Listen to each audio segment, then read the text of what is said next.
汉光演习刚结束，位于桃园龙潭的陆军航特指挥部，方传出讲有现役甲退役军官涉嫌泄露重大的国防秘密，和中共的国安单位。昨日高检署指挥调查局搜索航特部，约谈一个姓谢的中校，甲中人顶来人到案。这个姓谢的中校，互法院裁定羁押。另外一个退役的少校，是以60万块交保。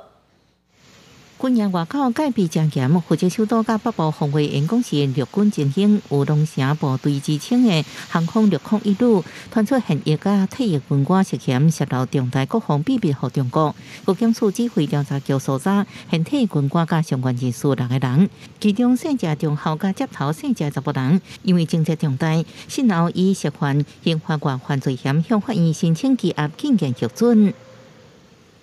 面对中共对我的渗透吸收。 国军近年持衡地强化反情报教育，提升官兵的安全警觉，同时严密各项保密作业，妥采损害管控作为，链接国安，采取联防措施。另外一个多位航特部退伍的少校军官，因为情节较轻，检方先后以违反国家安全法等罪嫌60万交保。国防部表示。 甲国安单位接受检举，共同实施反情报调查，掌握具体违法事证，函请司法机关侦办。